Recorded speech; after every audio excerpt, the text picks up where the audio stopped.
Welcome back. This is the Brighter Side of Blue Rewind. Yep. Brighter Side of Blue is expanding our repertoire, JJ. We're a new episode, bigger footprint. Tommy's going to explain what it is. It's a best of, we're going back to our old episodes and got 100 of them. So is that how many we have? 100?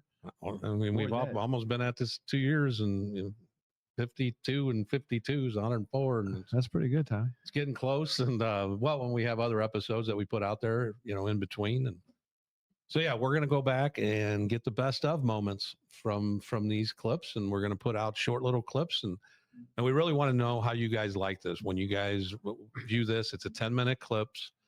Tried to find the best ones in there. I could have put 5-10 more minutes in there. So really comment on what you think of these. Can they be longer? Do you want them shorter? This is our first one, so we're going to learn, and we can only learn with your guys' help, with your comments and whatnot. But we'll be doing this every Thursday. So we will, go ahead with how we're going to still be down here. So, but we're calling it the Blue Rewind, and this is the first one is with from our episode of Chief Mokwa. Yep. Was on, and you're consolidating into basically a long short. Right. It's just and it's quick, and it's one subject after the next, and we try to get, and how our show is that we'll have the guest and we'll also have our banter, and it's a mix of the two. So it's a pretty good roller coaster ride through an episode that there's going to be some humor in it. There's going to be some poignant moments in it. But so Blue Rewind comes out on Thursday nights, every Thursday, and we will open it down here, so there'll be a fresh opening. Because we want to introduce, because we're going back to the old way of our Monday podcast, to where our guests will be featured towards the end of the show as our featured interview, and we will open that up with a banter between us and but this week we have Lieutenant Brad Rainey and Sergeant John Peisker from the Sunset Hills Police Department, and we're going to chat with them. We're going to have a little fun with them, and we're going to talk about some crime in Candyland. The crime and Candyland. I can't believe. JJ Are you joining in? No. But I mean, you got to. I hope they whoop JJ's ass tonight. Well, it's funny because in this episode, in the Chief Mokwa episode, is where the beef almost started. It started the week before because JJ had told Dodge. Dodge was saying how there was officers that came from the city out to the Sunset Hills. And JJ made the comment that they wanted to go to Candyland. Do we have to rehash all that? No. So, but I had to, because it is accentuated in this best of clips. Right. Okay, and it gets pretty funny. The interview we do later on tonight, one of them's going to be sitting next to me. Yeah, and giving you elbows right to your throat. Right. I want the passive one if there's one. We'll work that out. And he might just end the show with a quick throat chop. So before we go, Tom, they're both big dudes. There's still going to be things to do for our live audience on Thursday nights. We're still here. We're just not going live. Come on down, and there's people gathering now, and but this is the Blue Rewind, and it's just more content. Going back to our vault, we've had so many unbelievable episodes. It seems appropriate to dig back in. So. Absolutely. And we're looking forward to it. We got a lot of other things going on, and then that live show takes a lot of effort and whatnot. So we're going to tone that down, and we're really going to concentrate on getting some more stuff out here. And we look forward to what's coming up. Enjoy Blue Rewind. Peace.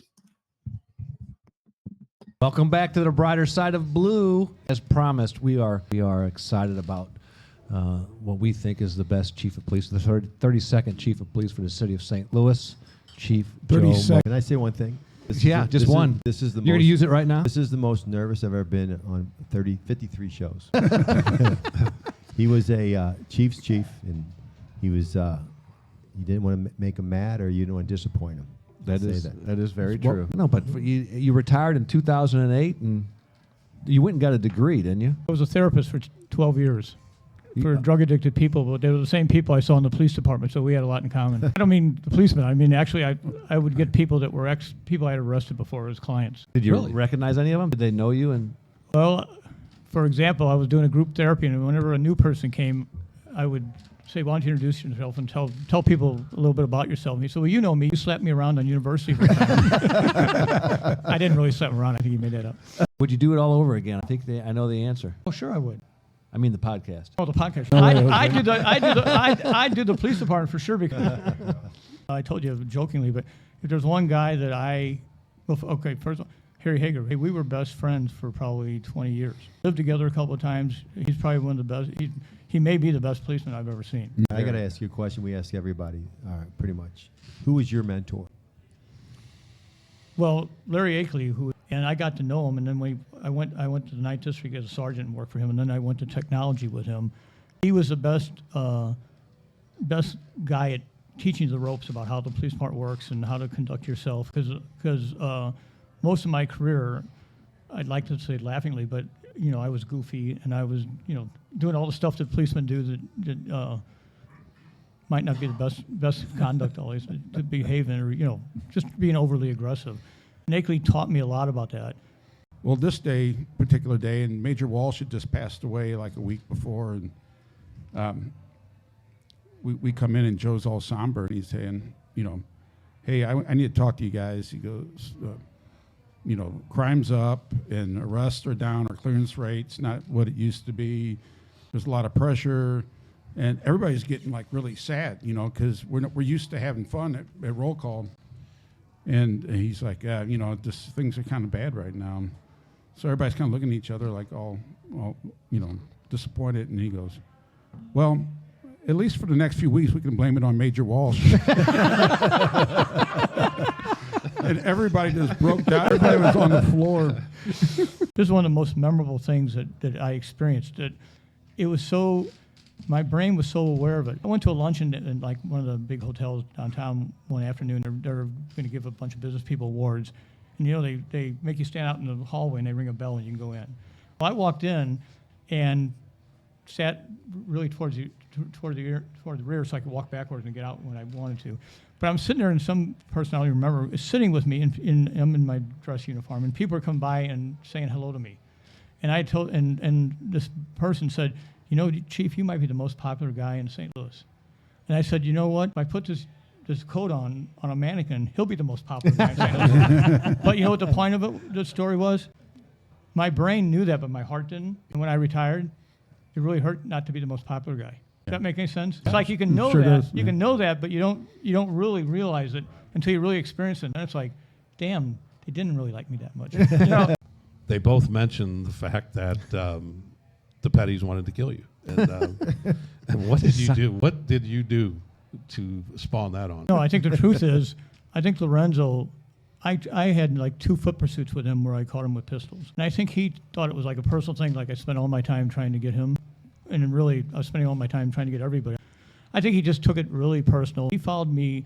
I used to live in Bellefontaine Neighbors, right at Chambers and Bellefontaine. And he followed me home a couple of times, but I had a street right before you get to Chambers where I lived, and I'd pull in that street. And he always thought I turned on Chambers, so he could never really find my house. They had the dynamite, but they lost the blasting caps, and so they were going to put it in my chimney. Oh, wow. How does that information get to you? Well, I think it came out of intelligence and DEA, because they wanted to kill me and a U.S. attorney, and they wanted to kill Rip Riley. There was 3 of us. I come in and he goes, I'm going to put you in DEA. He goes, I think you're going to do a good job. He goes, but let me tell you something.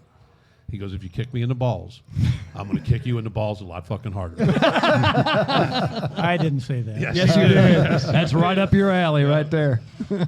You asked me what the best job was. Being Sheets' aide was one of the best jobs in the police department because you can tell them all kinds of goofy stuff and talk them into doing it. But when you're the real chief and people talk you in that goofy stuff, you don't really want to do it. I'm not joking. That's actually the truth. We removed turkey that- from our menu this year. We're doing chicken tetrazzini, but we're doing all the sides. So I'm Sides are it, baby. There was in 1705, there was a town in Connecticut Here we go. that canceled Thanksgiving because there was a horrible storm and the shipment of molasses couldn't make it into the town. And back in the day, they put molasses in pumpkin pie. So they said the shipments can't make it. So they said, screw it. They canceled Thanksgiving until the molasses could get to town. They could make their pumpkin pies. Even they knew turkey sucked. Because they said, we're not That's a having good Thanksgiving point. without That's a pumpkin good. pie. The chefs say that you should not put the stuffing in the turkey when you cook it. It Old doesn't school. matter. It doesn't matter. It's all going to come out the same. There's 3. Some are dry, and then everybody has to lie. Oh, this is the best turkey I ever had. And you guys really put me in a pickle. You got a good. I good didn't beef. really, you know what? You I gotta didn't have know, good beef going. Well, I said it last week, and didn't realize it was that big a deal. And then Dodges text me, "Oh, you pissed off." I didn't know what he was Oh talking no, about. that was on our group text. know, Dude. so I was digging the hell out of it. You pissed off a lot of people. I go, "What is he talking about?" And I'm like, "Oh, well, that's okay." I mean, guys that come in, I'm not gonna double down. I'm gonna triple down. So we've got a beef now going on. Is that some of our Muni friends, and God love them all, who listen to the show, have said, "Why does JJ always got to be busting on these Munis?" And actually, you don't bust on the Munis. You bust on the city officers that leave the city and then claim they're city officers. Right, and I just want to clear things up.